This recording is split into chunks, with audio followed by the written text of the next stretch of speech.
Halo semuanya, kami dari kelompok keempat. Berikut ini merupakan simulasi kami terkait dengan pendidikan kesehatan mata kuliah KMB2 dengan bersama Nurse dan Suma MCAP Fakultas Kesehatan Prodi Perawatan Universitas Kristen Indonesia Maluku.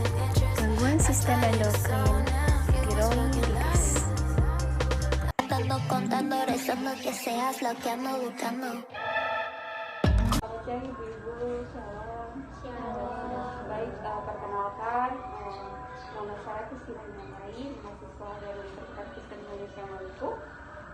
Saat ini kita akan memberikan sosialisasi buat ibu-ibu semua tentang tiroiditis. Apakah ibu-ibu sedia? Iya. Terima kasih.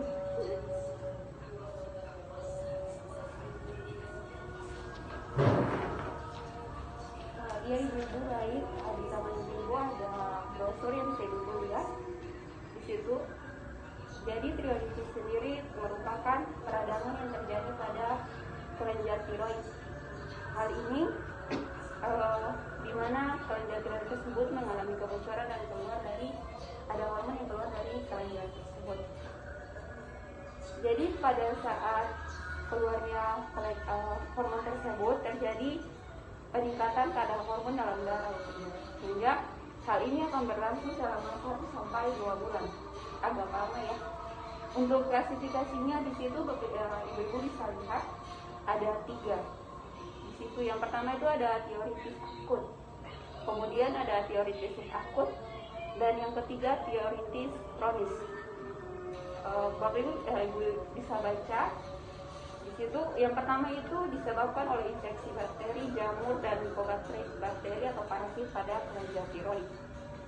Yang kedua itu adanya kelainan pada kelenjar tiroid yang sering menyerang. Jadi ini khusus untuk wanita di usia 40 sampai 50 tahun. Sering disebabkan oleh adanya infeksi pada saluran pernapasan.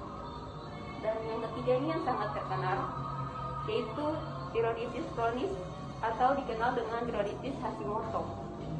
Merupakan jenis penyakit tiroiditis jangka panjang dan membutuhkan terapi yang lama. Sering dijumpai pada wanita juga berusia 30 sampai 50 tahun. Hal ini terjadi akibat destruksi kelenjar tiroid secara autoimun. Jadi autoimun itu bisa ada penyakit yang menyerang sistem imun kita. Kemudian dia menyebabkan akibat juga pada tiroid ini. Selanjutnya di bagian nomor 8 ibu-ibu ada tanda dan gejala. Jadi ibu-ibu pasti bertanya, kira-kira kalau mau kenali tiroiditis ini bagaimana? Nah, di situ ada 8 tanda dan gejala ibu. Yang pertama itu ada pembesaran tiroid. Jadi di leher ibu-ibu itu biasanya akan ada kayak bengkak gitu, dan itu salah satu tanda dan juga gejala dari tiroiditis sendiri. Yang kedua itu kelelahan. Biasanya kalau ada pembengkakan pasti kalau kerja pasti rasanya lelah ya. Yang ketiga itu biasanya kita akan merasa sensitif terhadap rasa dingin ataupun panas gitu. Terus berat badan naik, bisa juga penyakit ini bisa menyebabkan yang misalnya badannya sebesar bisa mengalami penurunan berat badan. Kemudian yang terakhir khusus untuk perempuan atau ibu semua itu misalnya menstruasi tidak teratur. Jadi kalau misalnya yang pertama surasa ada banyak pembengkakan, jangan, biasanya kan katong sering anggap remeh gitu. Jadi kalau ada pembengkakan pasti rasa kayak biasa, jadi perlu ke dokter gitu. Tapi itu salah gitu. Jadi kalau misalnya ada pembengkakan kita harus segera ke dokter gitu. Jangan tunggu sampai parah baru bisa tinggi nanti menyesal. Ya, jadi pasti juga Bapak Ibu akan bertanya, kira-kira penyebabnya ini apa? Nah, Bapak Ibu kan penyebabnya di situ ada 2 faktor. Yang pertama itu faktor genetik, jadi dalam diri atau asal dari diri sendiri. Yang pertama itu penyakit. Jadi penyakit ini juga terkait dengan tiroid juga, dan ini disebabkan oleh autoimun. Jadi penyakit berat ini yang tadi dibilang autoimun itu, jadi kekebalan tubuh yang itu terganggu, kemudian dia menyebabkan tiroiditis juga.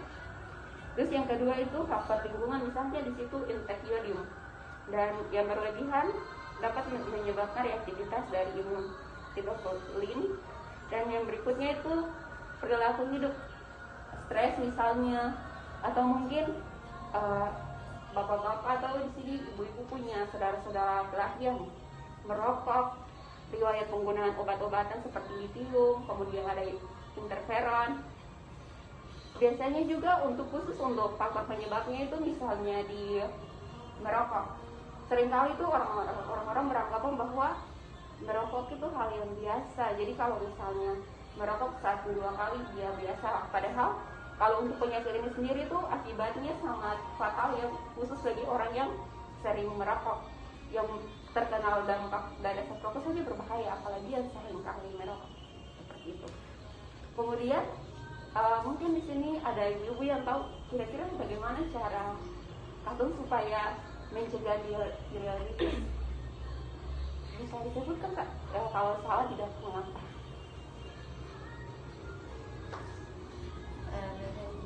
Ya silakan. Bisa saja melakukan kontrol ke dokter secara teratur ketika kita mengalami penyakit tersebut. Ya baik, mungkin ada lagi ibu lain yang tambah. Ya.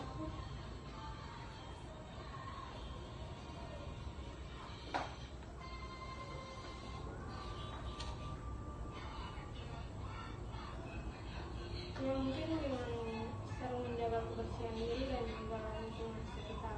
Ya, ya. Jadi jawaban yang tadi kedua ibu bilang itu sangat betul. Ya itu yang pertama Katong harus kontrol rutin. Jadi kalau surat saya tadi seperti yang awal disampaikan bahwa kalau misalnya ada pembengkakan nih, jangan kasih biar kayak gitu saja, tapi kayak oh ya harus periksa ke dokter gitu, jangan sampai parah baru mau ke dokter, itu bahaya. Terus yang tadi juga terkait dengan kebersihan lingkungan. Ini kan kalau misalnya dilihat dari 3 contoh dari tiroiditis yang tadi itu kan disebabkan oleh infeksi. Nah otomatis kalau misalnya lingkungan sering mendukung, pasti kesehatan juga akan sangat terganggu, apalagi terkait dengan pernafasan gitu. Terus pasti yang terakhir Bu bilang kalau misalnya suka naon nih, punya penyakit tiroidnya sudah terganggu nih, kira-kira apa yang Katong lakukan? Pasti. Nah, di situ Bapak Ibu atau Ibu semua bisa pergi periksa. Jadi di sini ada kurang lebih ada 3. Yang pertama itu misalnya pemeriksaan laboratorium. Di sini itu pemeriksaan laboratorium itu bertujuan itu untuk mengetahui TSH. Jadi TSH itu semacam hormon juga. Ditemukan ini peningkatan, kira-kira ini mengalami peningkatan sehingga menyebabkan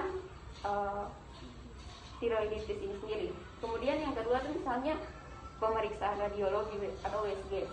Jadi pemeriksaan ini bertujuan untuk mengetahui ukuran. Jadi kalau misalnya sebesar yang tadi sudah disampaikan bahwa kenapa sampai pergi periksa ke dokter, yang kadang-kadang kita menganggap biasa itu bisa saja itu yang dampaknya luar biasa gitu. Jadi kalau misalnya surat saya enak ya ke dokter supaya bisa misalnya ke radiologi untuk USG itu untuk mengetahui ukuran dari kelenjar tiroid dan bentuk dari nodul gitu. Lalu yang ketiga itu biopsi. Jadi biopsi ini itu ketika misalnya sudah ada tiroiditis ini misalnya alami itu dipilih untuk biopsi, itu berarti untuk cek keganasan gitu. Baik ibu-ibu, apakah ada pertanyaan mungkin yang ibu mau sampaikan terkait dengan materi yang tadi sampaikan? Ya mungkin Beta Ibu. Ya silakan Ibu. Ya, di sini terkait dengan materi sosialisasi kita tentang tiroiditis. Di sini saya ingin memberi pertanyaan mengapa sampai tiroiditis ini dia bisa membesar, mungkin karena apa gitu. Terima kasih. Mungkin ada lagi yang mau bertanya? Kita kakak, jadi kakak bisa kasih penjelasan tentang komplikasi apa saja yang terjadi ketika mengalami penyakit tiroiditis. Iya baik. Mungkin ada lagi? Kita kakak, mungkin di sini tentang tiroiditis yang kita mau tanya kenapa sampai penyakit ini terjadi hanya pada orang dewasa saja, kenapa sampai bisa terjadi pada anak-anak? Mungkin itu kakak. Ya Ibu terima kasih untuk pertanyaannya. Kita akan jawab satu-satu. Mungkin dari Ibu yang pertama, pertanyaannya itu apakah ini mengalami pembesaran atau tidak? Ya pastinya seperti yang tadi sudah di materi yang sudah disampaikan bahwa itu mengalami bagian leher kita nanti akan mengalami pembengkakan alur besar gitu. Hal ini disebabkan karena kelenjar tiroid itu terutama penyakit Hashimoto, jadi rendah produksi hormon pada kelenjar piutari menghasilkan hormon yang merangsang kelenjar tiroid ini sehingga secara berlebihan ya ibu-ibu, sehingga hal ini membuat kelenjar tiroid membesar gitu. Jadi ada produksi hormon yang secara berlebihan pada kelenjar tiroid sehingga dia mengakibatkan atau membuat kelenjar tiroid ini dia mengalami pembesaran. Terus untuk pertanyaan yang kedua tadi dari Ibu, kira-kira ada tidak komplikasi akibat dari tiroiditis nih? Pastinya untuk setiap penyakit apapun itu pasti ada komplikasi yang pasti. Kalau untuk tiroiditis sendiri itu misalnya penyakit jantung. Jadi penyakit jantung yang menjadi komplikasi itu ini karena dapat berkembang menjadi penyakit stroke juga. Jadi kalau jantung dia bisa berkembang lagi ke stroke, kemudian menyebabkan gagal jantung, sangat berbahaya dan ini bisa mengakibatkan kematian pastinya. Terus ada lagi misalnya rapuhnya tulang. Kenapa? Karena jika hormon tiroid dalam darah terlalu banyak, maka penyebaran kalsium ke tulang itu akan terganggu. Hal ini jika dibiarkan dapat terjadi gangguan juga pada tulang atau osteoporosis. Mungkin ibu-ibu juga pernah dengar kata ini. Dan bukan hanya itu, ada juga komplikasi yang berikutnya, misalnya gangguan pada mata. Jadi penyakit mata yang menjadi komplikasi dari penyakit tiroid adalah seperti yang tadi sudah disampaikan juga, grafes.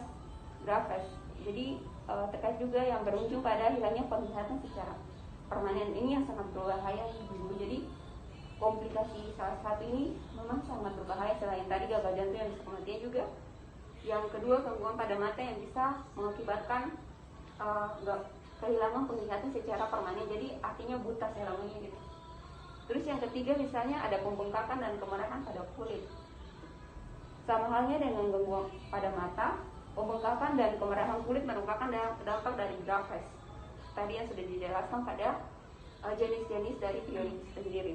Kemudian yang ketiga, yang terakhir yang misalnya adalah tiroksikosis. Itu kondisi yang terjadi karena adanya peningkatan kadar tiroid dalam darah. Dan tadi disampaikan di atas, pada misalnya kalau hormon tiroid itu terlalu banyak dalam darah, dia dapat mengakibatkan juga rapuhnya tulang. Jadi ada misalnya gangguan-gangguan tulang. Nah itu karena hormon ini tuh terlalu banyak dalam darah gitu. Kemudian juga ada yang terakhir misalnya masalah pada sistem saraf.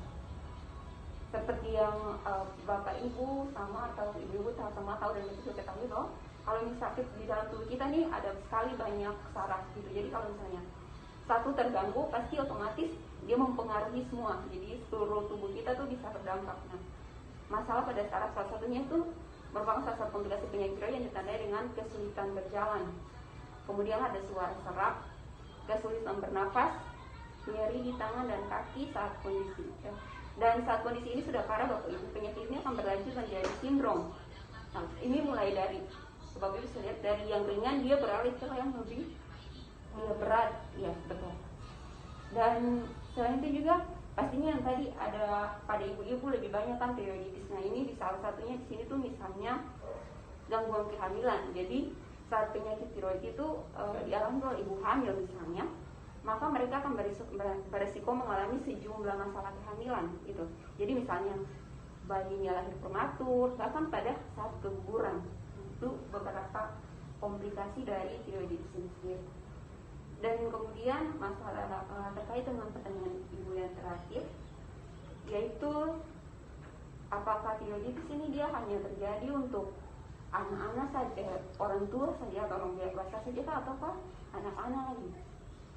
Nah, namanya juga penyakit, dia tidak memandang umur, dia tidak memandang siapa. Pastinya itu anak-anak juga memiliki dampak ini. Mungkin relatif atau jarang ya, jarang ibu-ibu lihat anak-anak dengan tiroiditis, tapi pasti ada yang mengalami itu.